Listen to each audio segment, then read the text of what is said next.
Halo teman-teman Taruna Mandiri dimanapun kalian berada, berjumpa kembali di channel Inspirasi Taruna Mandiri ini, atau disebut juga dengan ITM. Teman-teman Taruna Mandiri, sebelum kita lanjut videonya, silahkan teman-teman jangan lupa like, komen, dan share video ini. Kita bangun channel ini bersama-sama tentang pengetahuan di dunia agro ya teman-teman.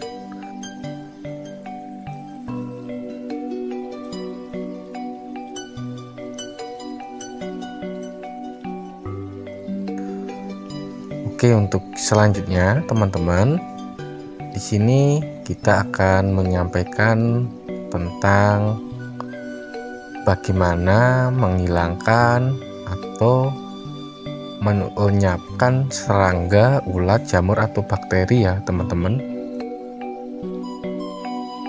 Nah, kira-kira dari itu semua itu sebenarnya bisa nggak sih kita hilangkan atau kita lenyapkan? Oke teman-teman, mari kita simak bersama-sama ya teman-teman.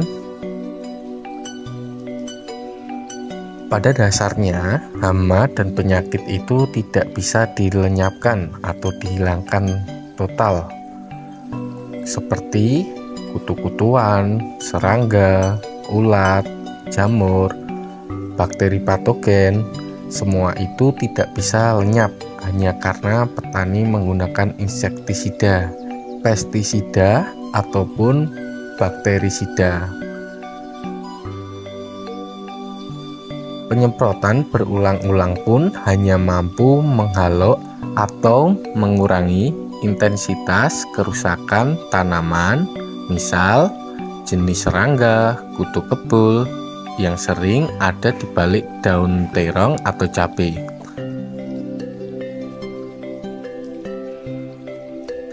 Ketika kita semprot dengan salah satu bahan aktif dalam insektisida, maka serangga itu akan sementara waktu berkurang, namun tidak berarti hilang sama sekali.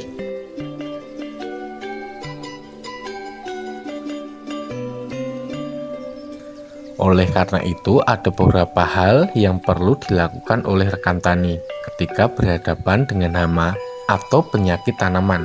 Apa saja itu?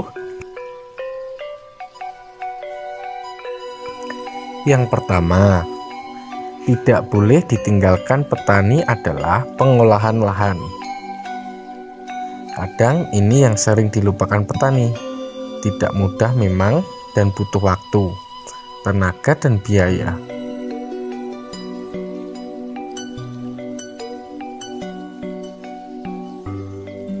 Namun, pengolahan lahan adalah wajib dilakukan agar lahan benar-benar bisa digunakan sebagai media tanam yang baik. Pertumbuhan akar yang baik, batang, dan daun yang baik, ibaratnya media adalah tempat tinggal kita. Jika kita membuat rumah yang nyaman, bersih, sirkulasi udara baik, maka penghuninya pun akan betah, tidak stres, dan betah. Demikian pula dengan tanaman. Mereka butuh tempat berlindung yang nyaman, kaya akan makanan, kaya akan bakteri-bakteri yang melayani tanaman itu, dan tidak kalah penting sinar matahari yang cukup. Ada anggapan jika obat-obat hama dan penyakit semakin mahal semakin efektif dalam menangani hama dan penyakit itu. Memang ada benarnya juga, namun pemakaian dalam jangka waktu lama dan tidak sesuai dengan dosis justru akan membuat resisten hama dan penyakit tersebut.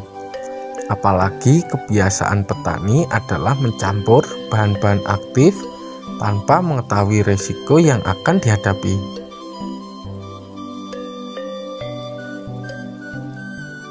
Akhirnya, petani mencoba bahan aktif yang satu dan berganti bahan aktif yang lainnya, hanya karena katanya ampuh.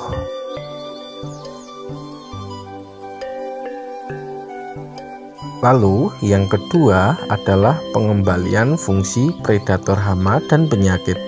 Pemakaian obat sintetik yang berlebihan pasti akan membunuh predator alami serangga, seperti laba-laba yang sudah membuatkan perangkap bagi kutu kebul ataupun ulat. Yang ketiga, pengembalian fungsi insektisida dan pestisida hayati.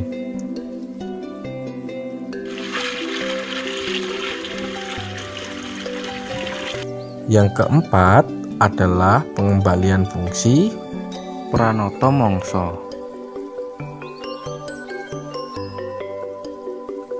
Dan terakhir, penerapan metode tanam yang tepat. Nah, satu persatu akan kita ulas pada video kita selanjutnya ya teman-teman.